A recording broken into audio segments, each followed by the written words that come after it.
Hello team, welcome to another ATP Geopolitics video with myself, Jonathan MS Pearce. This is a UK political update where I'm going to look at the recent Reform UK party conference, and I'm going to look at whether they are a serious party or whether they are still a fringe party that are becoming mainstream, but actually they are unserious in a lot of ways. But they should be treated seriously because they are gathering an awful lot of momentum. We're also going to be talking about today's Unite the Kingdom march in London, where you have quite a few people marching with flags, Union flags and St George's flags, to make a statement really about immigration and how concerning that is, and whether it was a lot smaller than it was touted, but actually still represents a challenge, so on and so forth. And then we're going to talk about Nigel Farage, we're going to talk about hypocrisy, we're going to talk about tax issues to do with houses, and so on and so forth. And we're going to talk about anti-vaxxers and crazy vax theories in the Reform UK party conference. So lots to talk about. For those of you outside of the UK who don't really understand the UK politics, we have a first past the post electoral system.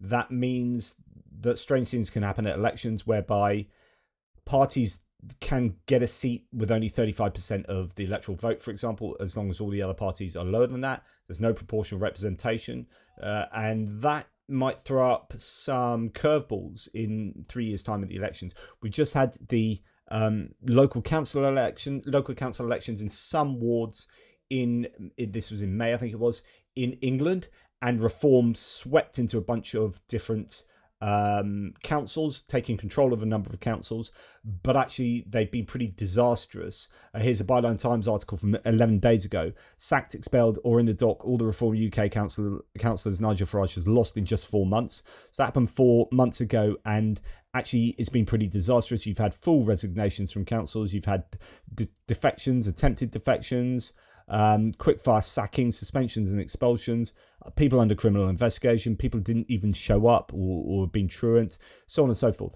And you've had paralysed councils to some degree, people not turning up to important meetings. So this is all part of the idea that if Reform sweep to power in, and this is really one of my main messages, if Reform sweep to power in 3 years' time, if they can continue this momentum, you will get most probably a party who are unprepared to rule. And actually, really, Nigel Farage's job for the next 3 years is to become more serious, to go from unserious fringe to actually, if we're in power, are these people going to be able to represent you, the constituents, in Westminster to actually run the country? Like, how many people are going to be able to do the job? So it's happened in the local councils where people have got really annoyed with immigration.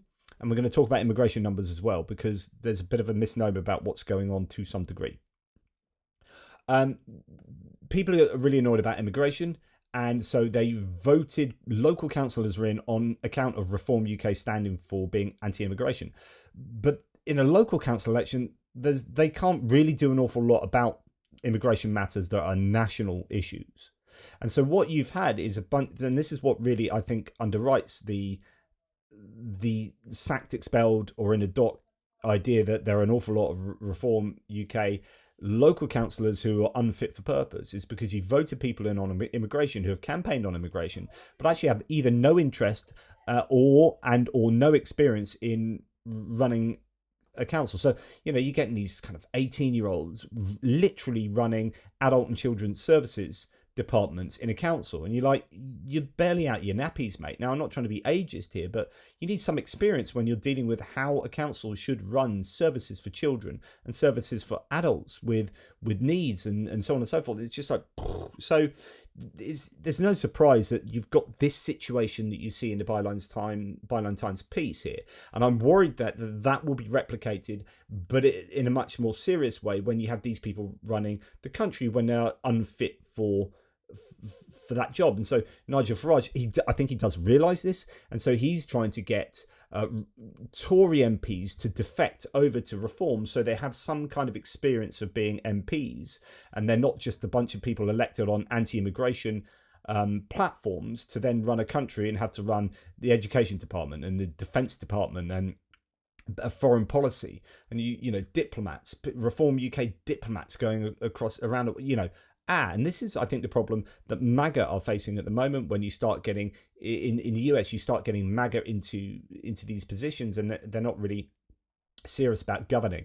They don't really know what they're doing, or they're blinded by agenda, and they purge government departments of expertise, and then you're left with unserious people trying to run really serious departments. And I do worry, especially since Nigel Farage and Reform are MAGA 2.0. They're trying to import MAGA from the United States to the UK. So Nigel Farage was just in Washington, going to a Conservative conference where he's supposed to speak. He missed that because he was too late. He then turned up at the House Judiciary Committee, where he platformed his views on freedom of speech, and yet his Nottinghamshire Council have just stopped the local newspaper from talking to the Reform Council members, and you've got free speech hypocrisy. And indeed, at the Reform Party, I think at the conference they stopped a bunch of different reporters going, maybe Byline Times even, but certainly the Independents complained. You've had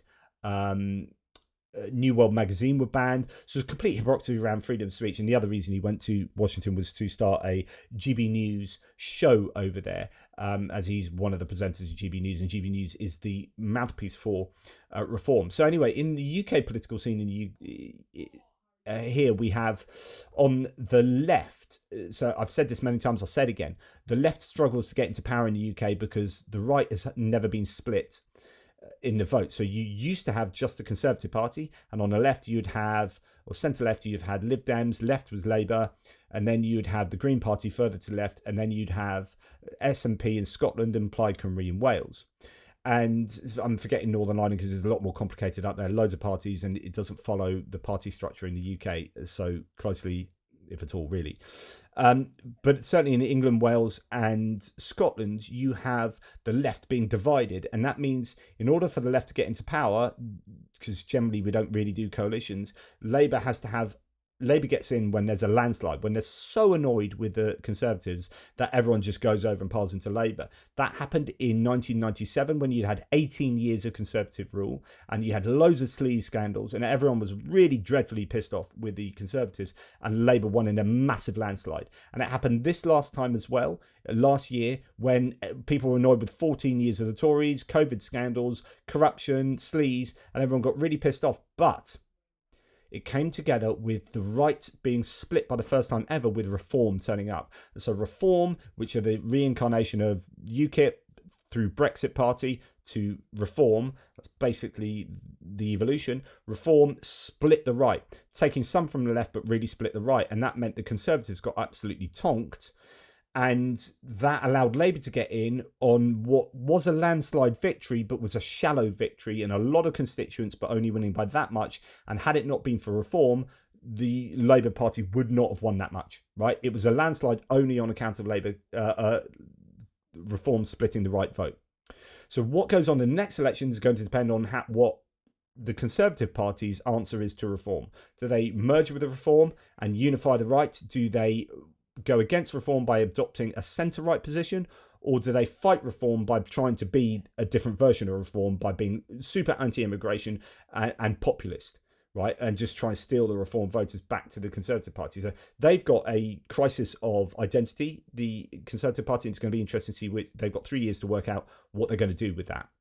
But that's the situation in the UK. So my position is that Reform are dangerous, and when you look past immigration, they are either don't have a clue what they're doing, or they're completely not for the working class, and they're completely for wealthy people like Nigel Farage, who comes from a background. So everyone thinks many people think he's this everyman person that represents a working class, and he has a lot of working class support because Reform's platform is on immigration, and that just it appears to appeal to a lot of the working class in a number of different locations around the UK, and not just the working class, of course.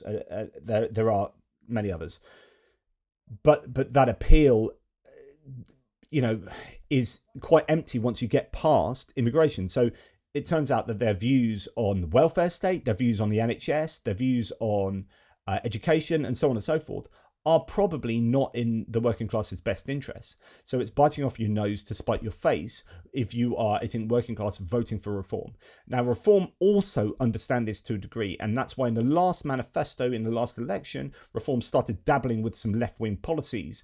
For example, I think they were fine with nationalising steel, were they? And possibly, playing around with ideas of trains, maybe I can't quite remember, but anyway, they had certain views that were actually a bit all over the place in terms of left-right. Left-right spectrum isn't particularly useful anyway. I prefer the quadrant, but anyway, if we are going to sort of loosely go by left-right understanding, then they had elements of everything, really, because they understand that they have stolen working class from Labour. As the country has become progressively more de-unionised, the working class used to be very much supportive of Labour because they were standing up for workers' rights and the unions, and you had a lot of working class people in the unions. I mean, go back sort of 50, 60 years.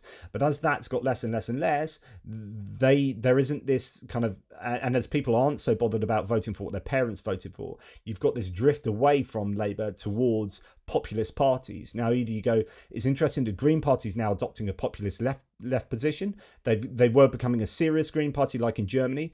And actually, Zach Polanski's just been voted in as their leader, and I've got a whole thing on them that I'd love to share with you. But actually, they are now, I think, so they're now kind of anti-NATO, and they're going down the whole kind of anti-war, left-wing populist. And I can understand why they're doing that. I would disagree with that, and I quite like the Green Party for their positioning in the last election. I understand why they're basically trying to be the foil of reform, and they're looking at reform and say, we're going to be opposite to reform, and there's a battle over left-wing populism, right-wing populism, but reform are far, far more popular than the Green Party. Now, okay, so that's all the preamble. You've had the Reform Party conference.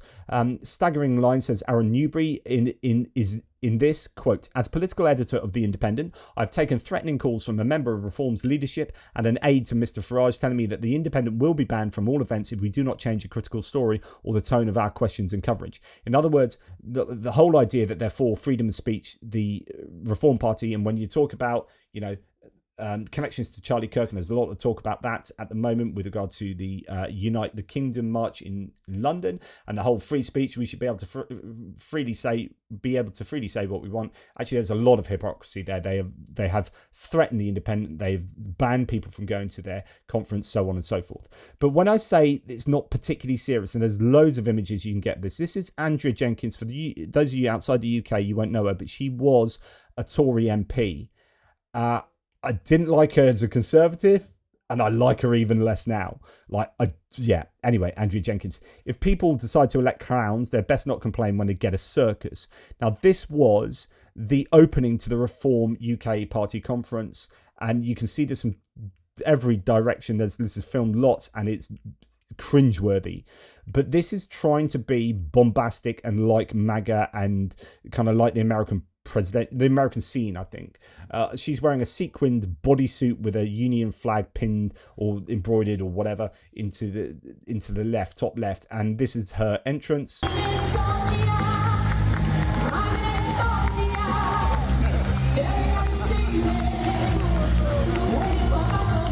She's actually singing.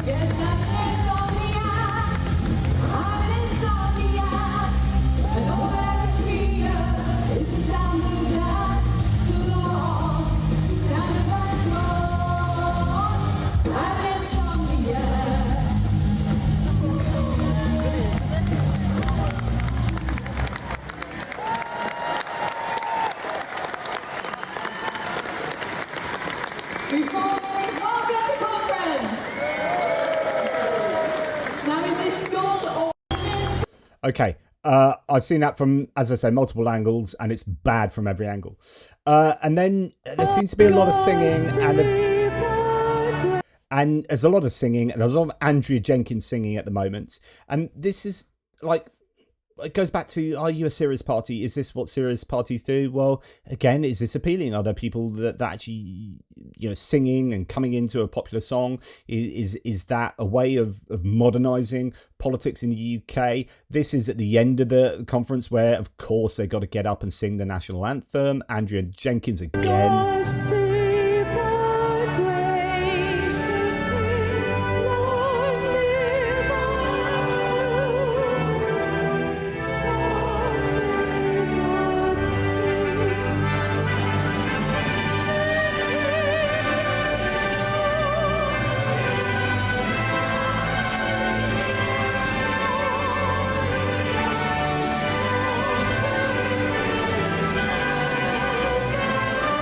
Anyway, that's the entirety of. They've got 4 MPs at the moment because they had 5, then it went down to 4, then they had 5, then it went back down to 4 because one, they had a big argument with there's a legal case going on, and another one has now been suspended due to domestic abuse because it's all about protecting the women and children, right? But then they gained one who won in a by-election by like 30 votes or something really close, and that's her, Sarah Pochin there. So just for those who don't know, to give you an understanding who these people are, Zia Yusuf, he's one of the main people in it. He gave up for a bit. I think he was deputy leader. He's come back as something to do. I can't remember the exact position, but he he's now all over the media. He's one of the main people. Wheeled out, I think, possibly because he's brown-skinned and reform, and that therefore that gives him an extra kind of like, we're not racist, we're just about serious immigration. He's a TV celebrity guy who's obviously Nigel Farage. You've got Richard Tice, who was the leader of Reform until Nigel Farage came back and then kind of took it back over. And you got Lee Anderson here on the right. That's Sarah Pochin, who won in a by-election, and Lee Anderson just here, who was a former Conservative MP, I believe, and then defected as well before the last election. So they've got a lot of former Conservatives, and I think that's what you're going to see. So one of their hopes, I think, will be to get their expertise by stealing Conservatives. And there's talk that the former Home Secretary might come, Suella Braverman might come over. She's my local MP in Fareham. Actually, technically, I live in Fareham, but my voting comes under Gosport, who's also a Conservative, but Fareham is Suella Braverman, so she is potentially going to join. You've made Jacob Rees-Mogg, who was voted out last election, but he might go and join. So there's lots of rumours about Conservatives coming to join Reform, and that kind of critical momentum might be a real death knell for the Tories, for the Conservatives. But as I'm going to keep going, Andrea Jenkins, why do you keep insisting on singing? Go on then, right. I'm an insomniac, staring at the ceiling, waiting for my thoughts to switch off. There we go. Go on then, right. Go on then. That's not embarrassing. So anyway, that's GB News, where they get platformed constantly. And here she is on Talk TV, which is another right-wing news. So to give you an understanding of the news political landscape in the UK. You used to have just BBC News and Sky News. BBC News are politically centrist. I know people disagree with that. People on the right say they're leftist. The people on the left say they're rightist.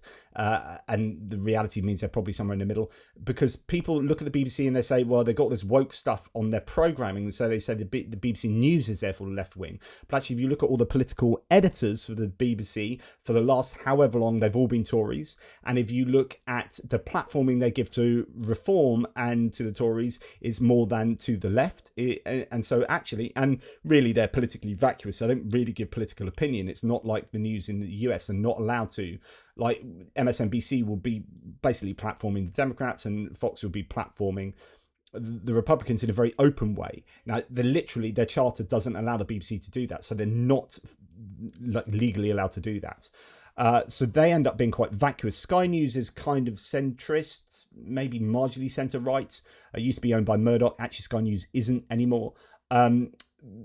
But you've fairly, like, mainstream media has been fairly centrist until a few years ago. GB News got a license, and then Talk TV. Talk TV is Murdoch, and GB News is whatever, venture capitalists who are super right-wing. And they are basically both vying to be Fox News. So there's no left-wing equivalent in the UK. You've got two centrist mainstream medias and these two upstarts that are super, super right-wing and effectively just platform Reform.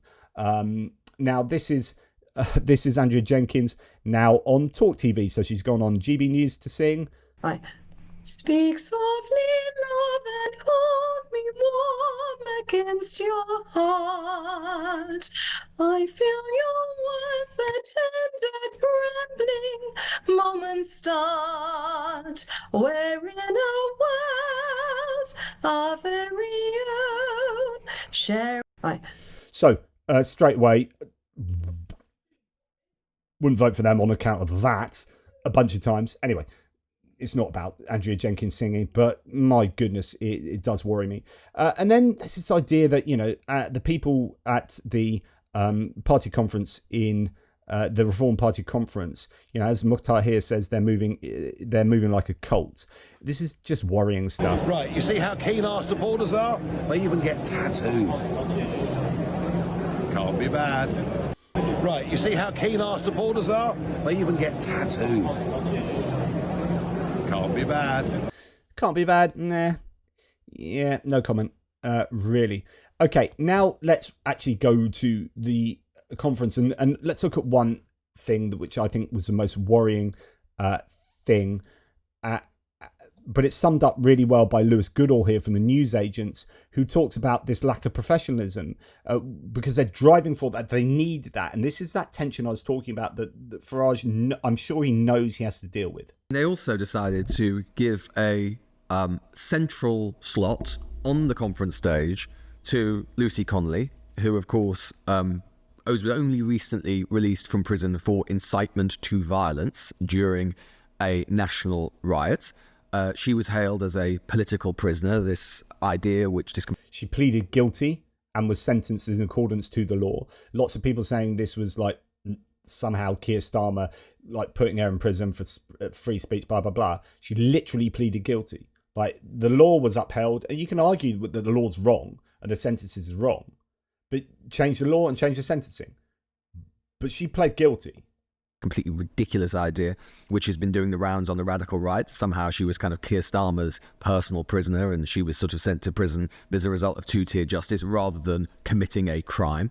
And it could have been even worse. It could have been even worse. We're told there was some reporting over the last 24 hours that Sarah Potchin, the MP for Runcorn, who elected in that by-election, of course, who was previously called for the burqa to be banned in Britain, said that she had wanted to arrive on stage in a turquoise version of the Islamic headdress, and she was talked out of it by the deputy leader, Richard Tice. Now, when Richard Tice is the one saying, look, let's just calm down here, let's steady on, Sarah, you're into kind of slightly weird territory. And I think just overall, this was actually disastrous for Reform. It's easily their biggest misstep after a period of continuous momentum, right? I have been told repeatedly, just like other journalists, talking to people central to Reform, this conference marked the kind of apogee of our professionalisation drive. We're not just doing the thing that we normally do when we were in UKIP or Brexit Party, meeting at Doncaster races or the Winter Gardens in Margate, in all of this sort of faded grandeur of the seaside. We're going to the Birmingham's NEC. It's going to look really professional. It's going to be, it's this part of the professionalisation drive that we've been doing. And it is of a genuine, I think it reveals and adverts to the real paradox at the heart of Reform, which is on the one hand, they are driving towards that professionalisation. They're trying to court more moderate voters who might be interested in some of the things that they're saying, but are a little bit concerned about, Farage's past, some of the people who might be involved. And it reverts to that paradox which is they're trying to do that on the one hand, but at the same time, they have got a load of cranks in their midst. They've got a load of weirdos in their midst. They attract a lot of the elements of the online right with all of their conspiracy theories and weird ideas.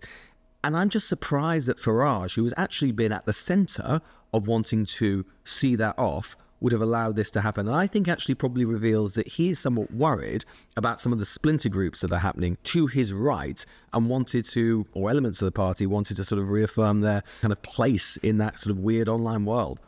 Such a good analysis there. I mean, honestly, Lewis Goodall there is on the money. This is exactly what I think. And I hadn't actually listened to this. I knew this would be...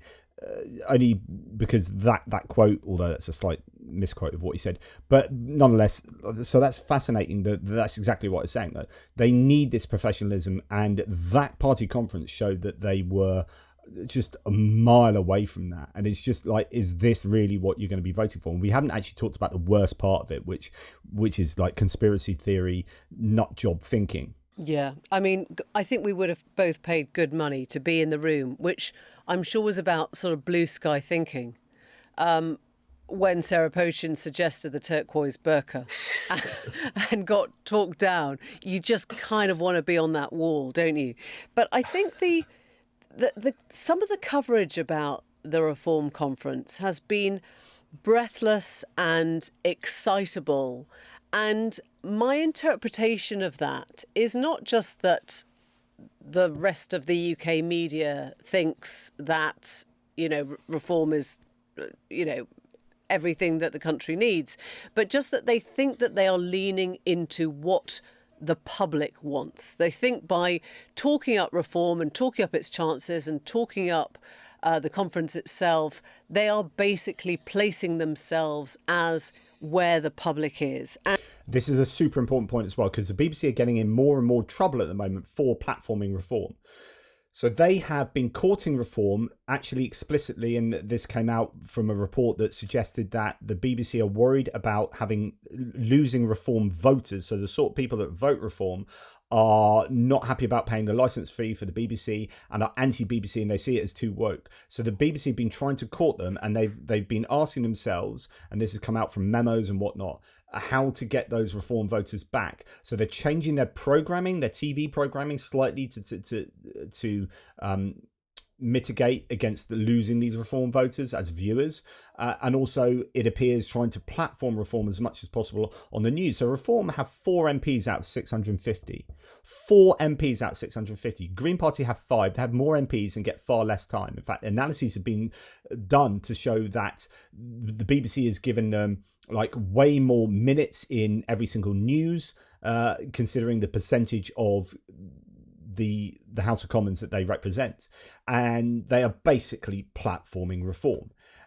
It is getting them into a bit of trouble as people are more and more realizing that. But anyway, part of this, and I think Chris Mason, the political editor for the BBC, just wrote an article recently that was saying, reform are bad, the reform are the number one thing, and blah blah blah, sort of almost sort of platforming reform from a written edited piece point of view. And it's just astonishing that this is happening, and that's kind of what Emily Maitlis here is talking about, of course, being a former BBC journalist, very famous one, got the scoop against that famous interview that's turned into the film called The Scoop on Netflix, about her interview with Prince Andrew about Epstein. But anyway, this is Emily Maitlis. And I just want to take you to some really interesting data from Tom Larkin, who's the head of Observer TV, who was at the conference, and he writes, "Big support on Crank Twitter for me being an out-of-touch libtard because I said the positions on vaccines, climate change and Lucy Connolly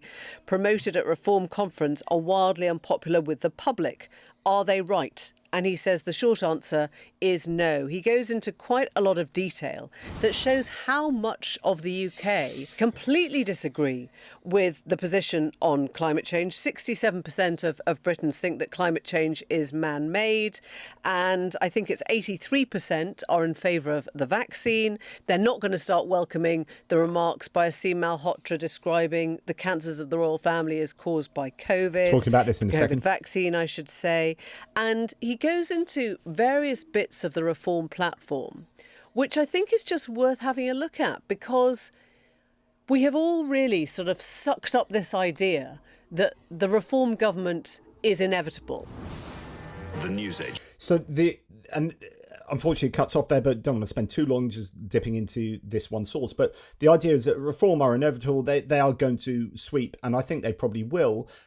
But if they do, they'll sweep in on a single policy that muddies the waters in terms of what they actually stand for. And her point there, referring to Larkin, was that most of what reforms stand for outside of immigration is deeply unpopular with the vast majority of the UK.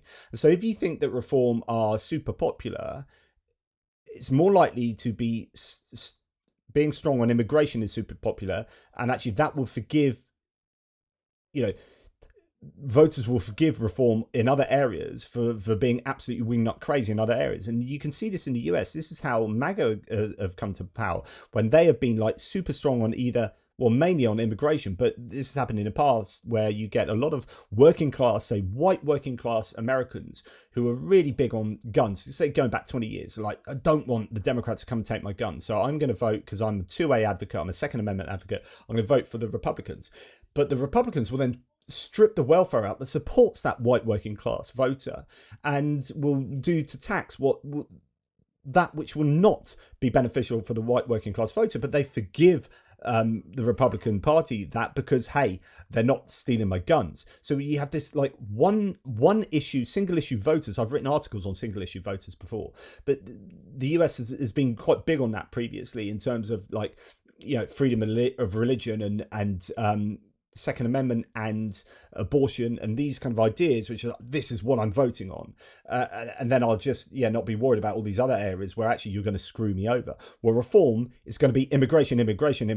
That's going to be front and center, but they have some wingnut other positions out here that actually most people won't be a fan of. So the question is, will immigration be enough to convince people who might not be happy with the rest of the manifesto? Possibly, because I think we do get sold on single issues. Now, what happened at this Reform Party conference is that they had a RFK Jr., who's in charge of the Human and Health Services. He's a secretary of that in the US, who is now going completely anti-vaccine, and Florida has now just stopped all vaccine mandates for children, and it's like, what are you doing? And this is the idea that Reform are just importing MAGA into the UK. So they had this RFK Jr. advisor at the conference claiming that the COVID-19 vaccine may have given cancer to King Charles because he had this COVID vaccine. That's why he got cancer, and Kate Middleton as well. So a leading medical advisor to Antivax Health Secretary Robert Kennedy Jr. is claiming that King Charles and Kate Middleton may have developed cancer from the COVID-19 vaccine. It was announced last year that Charles and his daughter-in-law, the Princess of Wales, were being treated for cancer.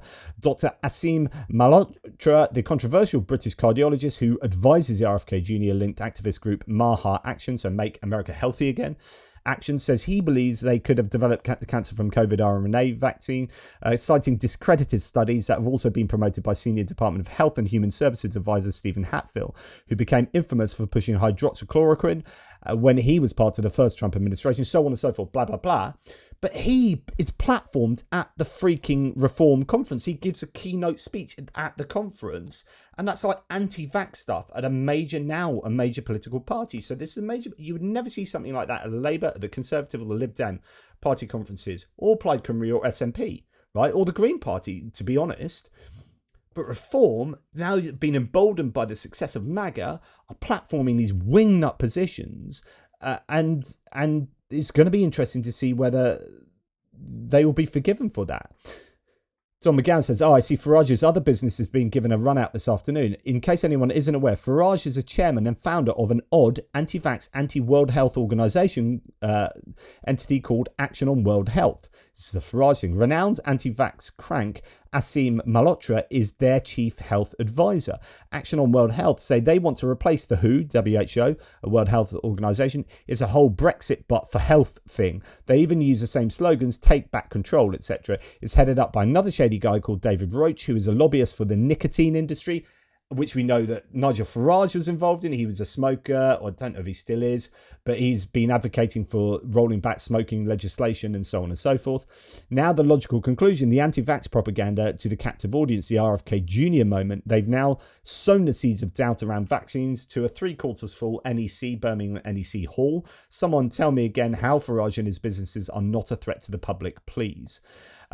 So Elliot Higgins, who's the Bellingcat guy, I've interviewed him, said one of the disordered counterpublics. So what's he referring to? So Dr. Rachel Clark says this is exactly the kind of despicable scaremongering that Asim Malhotra has made his modus operandi. Insinuations here say anti-vax, non-evidence-based, lurid, self-enriching, anti-scientific claptrap. Of course, Reform UK lapped it up. Doctor claims COVID jabs may be linked to cancer in the royal family. Please know that there isn't a shred of scientific evidence suggesting COVID vaccines cause cancer. Please disregard this man's rubbish. He doesn't work for the NHS, and why the GMC hasn't struck him off, so the General Medical Council, long ago baffles innumerable NHS doctors like me. Please, if you're worried about vaccines, chat to an NHS doctor or nurse, or look at the NHS website for excellent evidence-based information. Nothing makes me angrier than a doctor abusing their bond of trust with patient and public. Shame on you, Asim Malhotra, shame on you. To which Elliot Higgins, who talks about disordered discourse, and I've interviewed him on this, says one of the disordered counterpublics reform has pulled into its MAGA-style coalition is the anti-vaxx movement. What unites these counterpublics is a deep distrust of anyone outside the in-group who challenges their worldview. If you want an RFK Jr-style figure running UK health policy, vote reform. Expect reform to offer roles and recognition to figures from the disordered counterpublics and make up their coalition, a way to secure their loyalty, the loyalty and votes of their cohort. It worked for Trump, so expect that pound shop version of that from Nigel Farage. And this is so on the money. Like, it's these fringe groups that they're bringing to, they're coalescing around them, and you hear some of the stuff that's been spouted at some of these rallies and protests, and just from Reform voters, and it's a hodgepodge sort of pell-mell of views and movements. So this is, you know, the guy speaking at Reform, Malhotra, quote, it's highly likely that the COVID vaccines have been a significant factor in the cancers of members of the royal family, he said to that whole conference. Where Streeting, who is the NHS, he's a health secretary, said, with falling numbers of parents getting their children vaccinated and a resurgence of disease, so that Liverpool is a good example of this, we have previously eradicated, it's shockingly irresponsible for Farage to give a platform to these poisonous lies. He should apologise and sever all ties with this dangerous extremism. But actually, Streeting might not know that actually Farage and Malhotra are joined at the hip with the Action on World Health. So, you know, there is this real, I think, fertile ground for crank views. Now, Lewis Goodall, who is also on LBC... Do you think it's appropriate for a party that is aspiring to government to spread misinformation in that way and talk about, very disrespectfully, the cancers of our royal family? We're a broad church. We believe in freedom of speech. We might not agree with what everyone Should you be that broad? No, I mean... Putting on medical quacks. That's not a party line, and that's not party policy. But I should hope not. No, but we believe in freedom of speech, and people are well... I mean, this is just insane. So we believe in freedom of speech, so we're going to bring someone up onto our stage and platform them for insane views because we believe in freedom of speech. It's not our policy. It's not our party policy. Well, then what the hell is he doing saying that? Like, this is like, Layla Cunningham here is nuts, and you saw her in that list of, in that whole parade of people on the stage there earlier. Just incredible. That's rationale. Not a party line, and that's not party policy. Why is he there? I should hope not.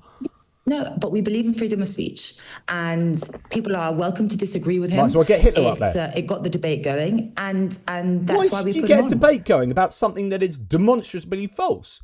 Let's have a debate on whether the moon is made of cheese. We got a moon cheese man on stage to spout some absolute BS to the audience. Why did you do that? You don't believe it's not your party line. You don't believe it. You don't teach your children that. So why? Freedom of speech. You know, it's freedom of speech. Moon made of cheese. Well, let's just have the debate. We're starting the debate. Let's get the debate. Why? That's dangerous. You're going to get people walking around actually thinking the moon is made of cheese. Then blah, blah, blah, blah, blah. You get the point. Debate on what? Vaccines don't cause cancer. Debate on what? Nice. Good. The causes of vaccine. I'm not saying COVID vaccines cause cancer. I haven't seen proof of that. He may have. I have not. No, there is no proof. There is no proof because it doesn't happen.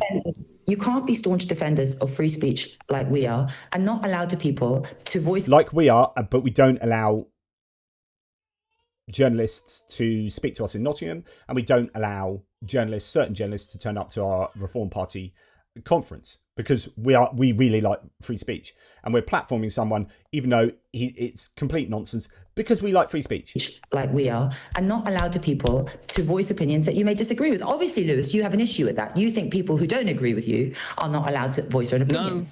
No. I just don't think serious parties of government should necessarily have someone spreading misinformation. This is serious stuff, because people hear these things and they don't get vaccinated, and there are consequences to it. We're seeing all around the country at the moment rises in measles, in mumps, precisely because of this nonsense. It's not free speech to platform people who are talking nonsense. Drop that mic, right? She should just be embarrassed off the airs there. Right, absolutely on point there. So this is where I'm saying that these guys still aren't a serious party. They're not a serious party. Like, if they want to really get the cross section of the British public to vote for them in 3 years' time. They've got to drop nonsense like that. I would go hard on immigration, right? Because that's your thing, right? And then the rest of your stuff, just be somewhat sensible, because the vaccine nut jobs are probably going to be all right with your immigration stuff. You're going to lose more people possibly than you will gain. So I if I was an advisor to reform, I would be saying just cut the crazy shit. Just cut that. Now, they are attracting some of the young as well. Reform at the moment, scarily so. Here's one of their young guys talking, but it's quite revealing what he says here, talking about how actually there's an inverse correlation between reform and education. I was brought up in a working class family. My mum and dad worked really, really hard to get everything we have. And I grew up listening to them talking about their lives and seeing Nigel Farage and talking about the same things that they were talking about at the table. And I'm not the only one like that. It's clear. A lot of people don't vote. And I believe that those people, a lot of them are working class people who haven't got the time to go and vote, 2, haven't got the courage to go and vote, and 3, don't think their vote matters. That's why young people tend to vote left. The poll suggests that because they usually huddle together in unis, and it's interesting that people who are more educated seem to go more to the left, when people who are perhaps less educated but more skillful go to the right.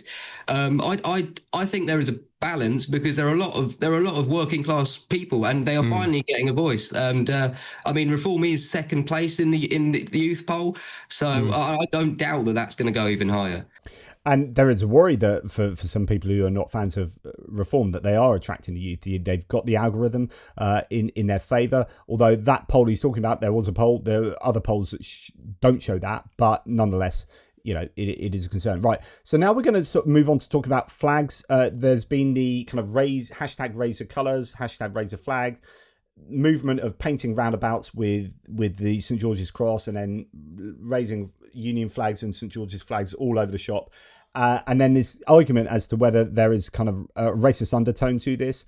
And the problem is, there's nothing wrong with flags, but if you're putting that up to say, screw you to people who've got brown skin or black skin or a different culture to me or whatever, then actually that's a bit uncomfortable. If you're putting it up because you want to unite the country and you're trying to actually genuinely be welcoming and proud of what the UK stands for, then I don't have a single problem with that. But if your desires are to actually divide the country, then those flags are divisive, right? And I love a bit of Billy Bragg, so classic protest singer songwriter. He's interviewed on this subject on Newsnight. That's the great thing. It's all about context. Yeah. The people who've been putting these flags up, we haven't really heard from them. They haven't said what their motivations are. When you hear them say anything, they're always saying, "Oh, I'm not racist, mate." Now, those people who were in the mall when the women brought the European Championships home, thousands of people waving the flag of St George, not one of them needed to or felt the urge to say, "Oh, by the way, I'm not a racist." What an amazing point. The reason I'm playing that is because it's just so pithy, so concise. It's like the women footballers came back having won the World Cup, loads of people go and meet them, flags waving everywhere, and no one goes, "Why are you waving a flag?" "Oh, I'm not racist, but I'm just feeling," no one felt the need to say that. It's just an outpouring of genuine national pride. Whereas you've got people running around putting up flags and painting roundabouts, and you interview them and say, "I'm not racist, mate. I'm just doing this because X, Y, and Z," right?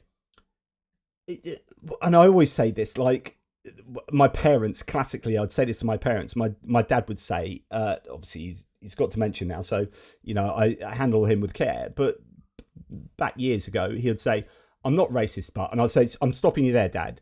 Like anyone that says I'm not something, but that but is doing an awful lot of work, because it's actually signifying that you probably are going to say something that's racist. It's just that you're trying to claim that you're not racist, and then you're going to say something that's racist, and lo and behold, he would say something that's racist. I mean, like, there you go.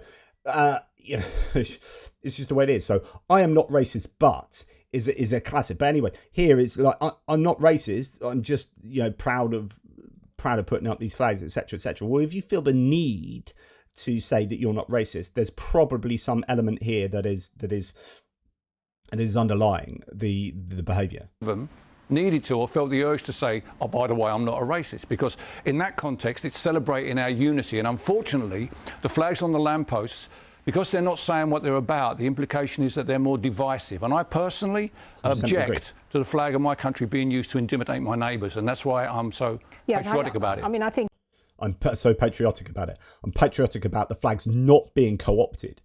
So to give you a kind of an understanding of this, so there are these claims that the raise a flag thing has been a populist movement, a ground up movement, that actually no one is telling us to do this. We're just getting people to do this. Honestly, this is brilliant, this video. Nothing will prepare you for this 45-second story arc. Right, so you've got a 45-second story arc that starts in one place and ends up at the complete opposite. Here in Lichfield, we followed this group, led by Ross, for an evening. Why are you doing this? I'm incredibly patriotic. I love our flag. As we move around the town, I'm keen to find out more about Ross, who's 27, Lichfield born and bred, and installs floors for a living. Would you describe, are you a member of a political party? No. Are you part of a political movement? Well, if you want to call this a political movement, then yes. So would you say this is... So he's saying, I'm not part of a political movement. I'm not part of a political party. I'm just doing this. It's my patriotic duty. So, and she says, so would you say this is entirely grassroots? It's entirely grassroots. Yeah. This is us saying, you're in our country, right?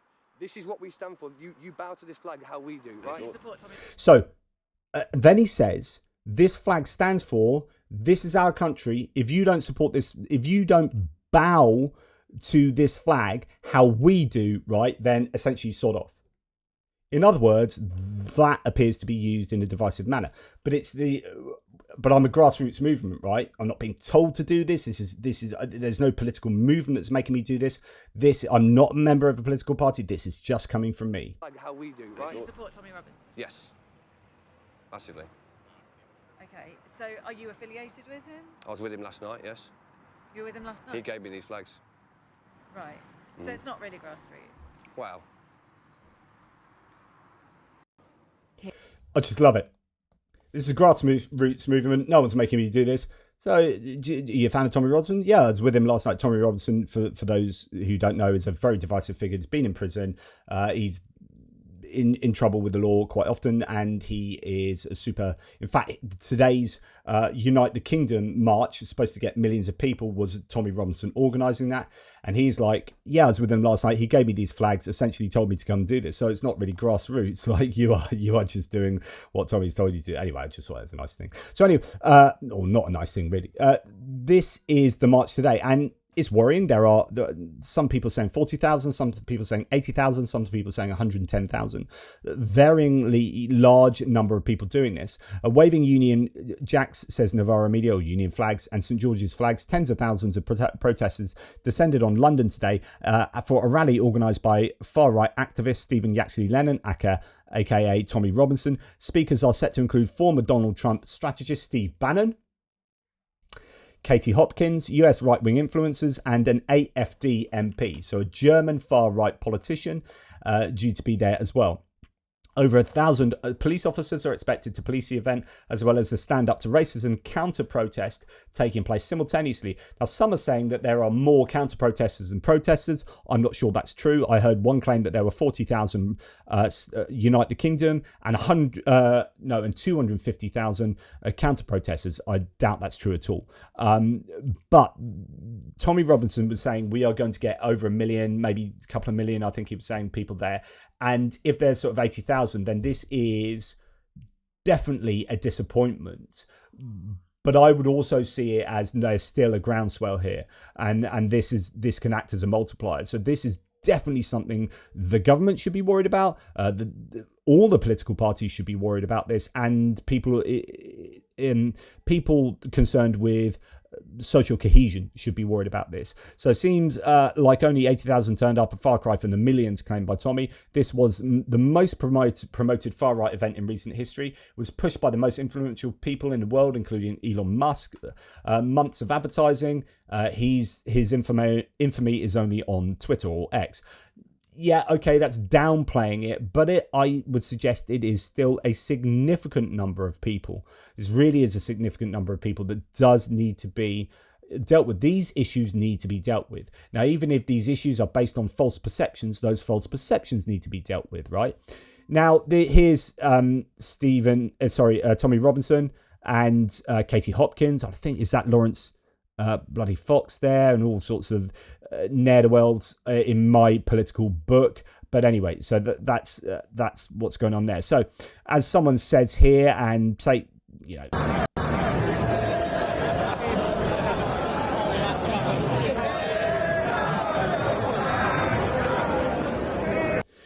this is actually true. They're overwhelmingly almost exclusively men, and overwhelmingly almost exclusively white.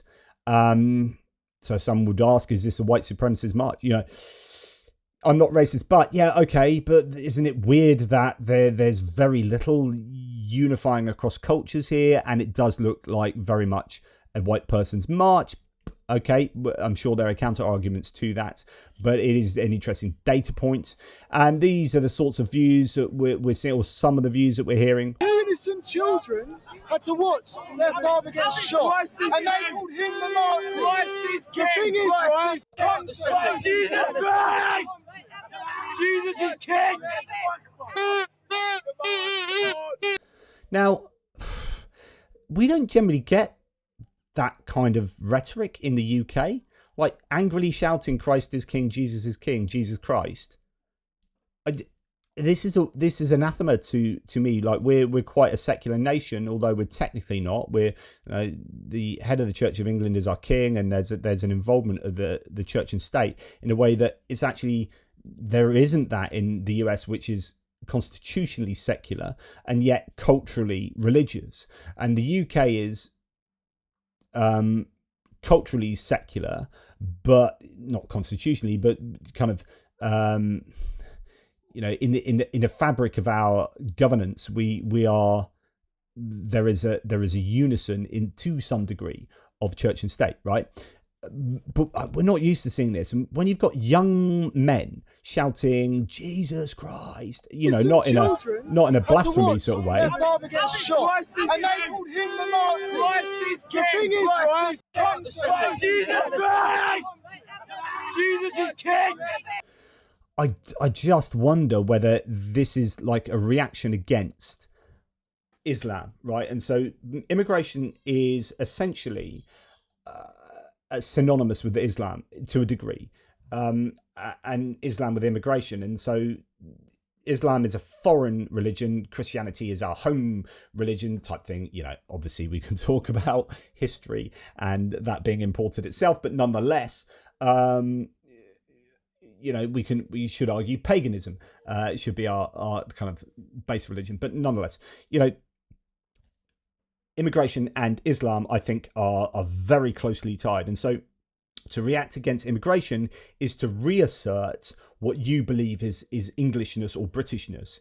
And therefore, Christianity starts finding purchase. And you are starting to see a resurgence in Christianity, which is, I think, more as a reaction against, certainly in some domains, a reaction against Islam and a reaction against immigration. And an example of this would be one of my very close relatives on my partner's side started wearing a crucifix several years ago, soon after Brexit. And it was like, he's not a Christian, doesn't go to church, don't think he believes in God at all, just wears a crucifix now as a statement because he feels so very strongly about immigration. And that's like in my own family. It's like, there you go. So a re-establishment of a Christian cultural defense against outsider cultural influence in the form of Islam. And this was an interesting view of someone at the protest today, or at the immigration, mass immigration. It's not just Britain; it's the entire West, for all those reasons. But I think first and foremost, we're losing our identity, our culture, and our safety. So my mum's Yemen Israeli. Sure. My dad's Russian Polish. They met in America. Yeah. Okay.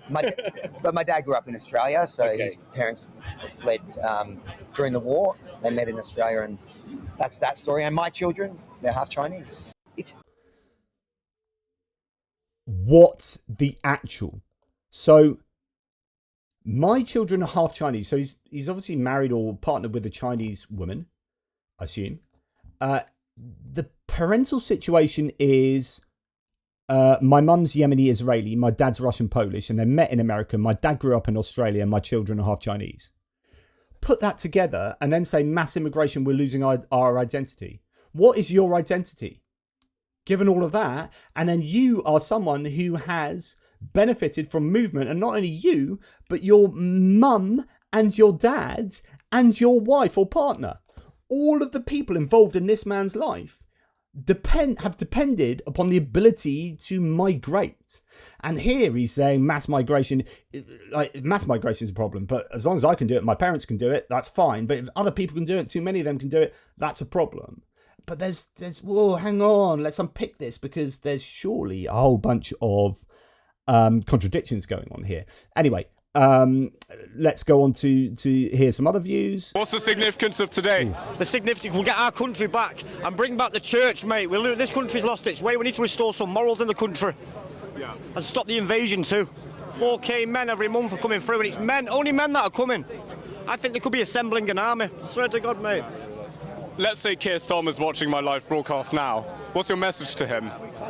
What have you done? Why you deliberately destroyed our country? That's what you're doing. You've done this on purpose, Keir. You've let a lot of undocumented males in, they're capable of rape and all sorts, and you've let them in on purpose. We all know what you've done.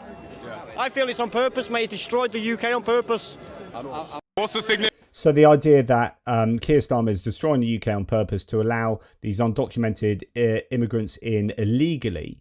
We're going to talk about the figures now, because we need to dispel some serious myths. So anyway, this is a Sky journalist walking through the march. They would say they're not far right, they're not racist, they are patriotic, and the main topic, people talking about free speech a lot of the time, people talking about Charlie Kirk, who was murdered last week, but we've also heard a lot about anti-illegal immigration. A lot of people saying they don't mind migration, but they're anti-illegal migration, especially when it comes to things like boats crossing the channel. So what's... Okay, so he's saying a lot of talk about boat people crossing the channel and illegal migration.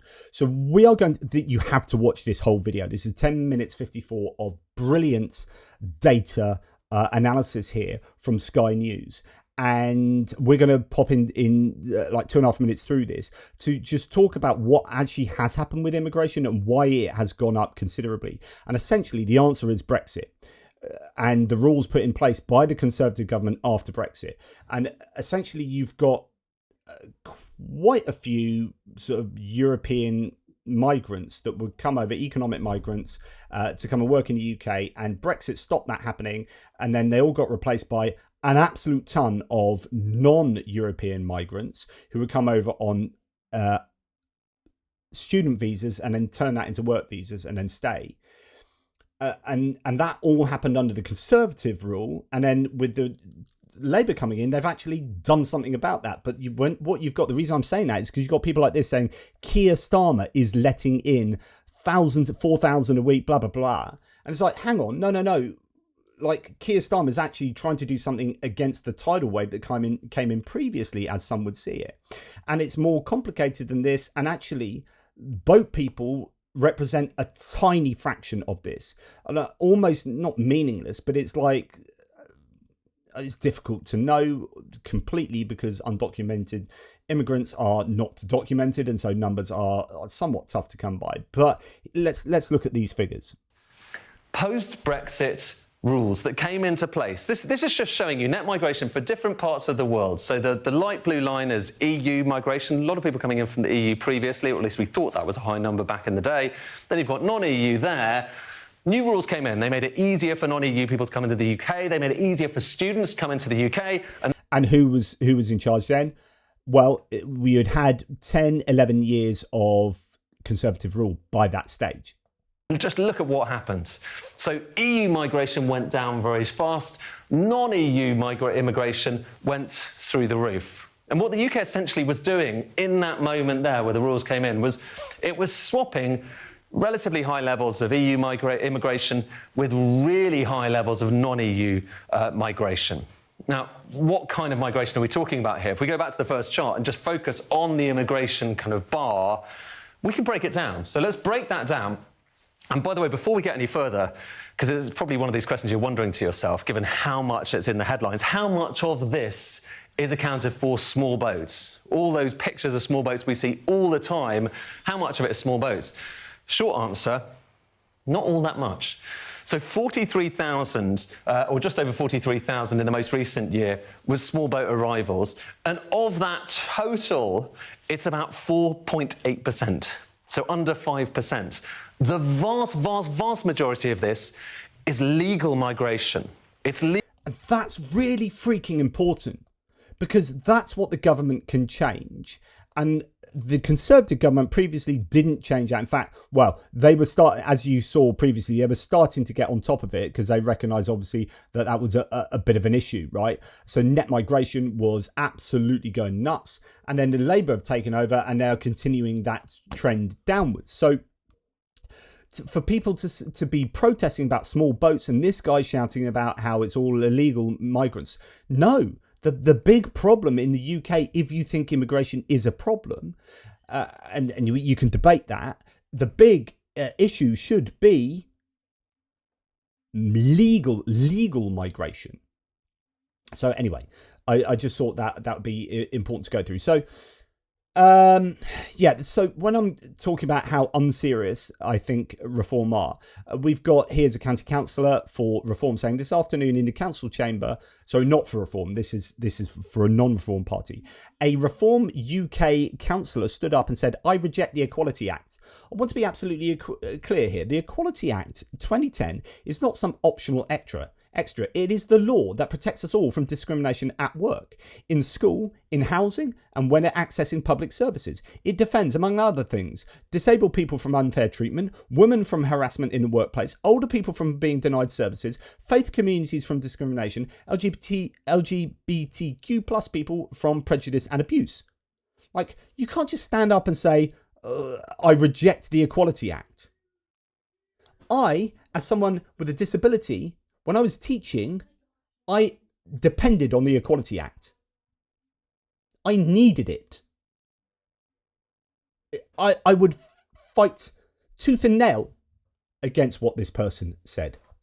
So I go back to my position that this is at the moment an unserious party. And if you're going to vote them in on account of immigration, and you get people who just want to burn everything to the ground, then you're going to get what's going on in the US with MAGA, where they're just like destroying the country over a couple of, well, over what their voters, I think, were voting for, which are a couple of things like immigration across the border and inflation, right? And if you voted them on that, and yet all this other crazy stuff is happening, then you're not really getting what you probably would have wanted. And here, like, how many people in the country are disabled, are women, are old, are in faith communities, and are sexually diverse, right? Probably quite a lot, okay? Certainly over half the population, right? And if you're just going to tear up the Equality Act because, I don't know, because woke, right? You think the Equality Act is woke without understanding that it supports the most vulnerable in society, and that would include an awful lot of people that you know and in your family, and possibly even you yourself. Just honestly, you know, this is my worry about reform. It's a kind of burn everything to the ground. Vaccines, we just want to be anti-woke, and that woke is everything that I don't like, and what I don't like is, I don't know, anything that the government wants, and it's just like, burn it to the ground, and then what you're left with. And some of their views on immigration also don't really add up. So they want to be really strong on immigration, yet we're taking people from Afghanistan who are persecuted there, particularly since the Taliban have come back in. And, you know, if they are sent back, then they're likely to be persecuted and could, you know, die or whatever. And here we have Zia Yusuf trying to deal with this prickly subject here. Yes. Yeah, you're answering a different question to the one I asked you. Nigel Farage said that you would deport women back to Afghanistan. In Afghanistan, women not allowed to speak, not allowed to show their faces in public. Anything that involves stepping out of line means they probably get lashed or worse. Women in Afghanistan could justifiably claim a well-founded fear of persecution, which is the core definition of a refugee. Would you send women back to Afghanistan?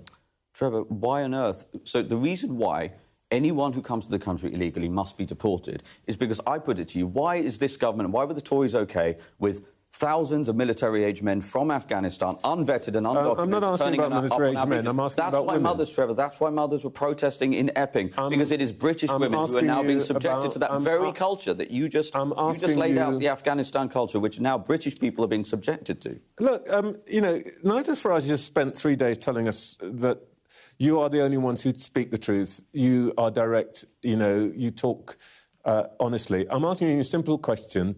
Are you OK sending women to Afghanistan where they will have a well-founded fear of persecution?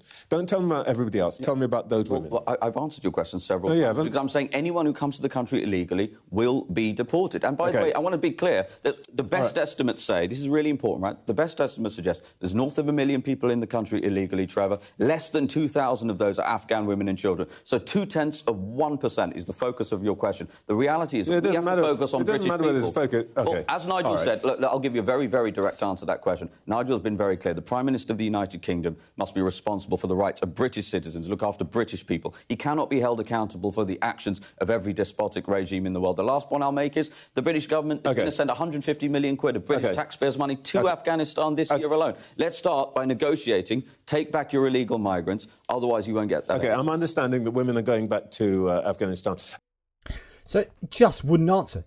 And I love Trevor Phillips there saying, you know, you say you answer clearly and you say what you feel, blah, blah, blah. And I'm asking you this directly. Would you send it back? And then he proceeds not to answer it directly, so on and so forth. And this is because Farage has been talking about, negotiating with the Taliban, like with the very people they're running away from in order to take people back. And yeah, speaking of Nigel Farage, and don't have time now. Nigel Farage likes borders. Talking for way too long, but I am going to do a separate video on his tax issues. But this is led by Donkey's video on Farage. Nigel Farage likes borders. Borders. Borders. Borders. Borders. Borders. Borders. Borders. Borders. Borders. Borders. Borders. Borders. Borders. Borders.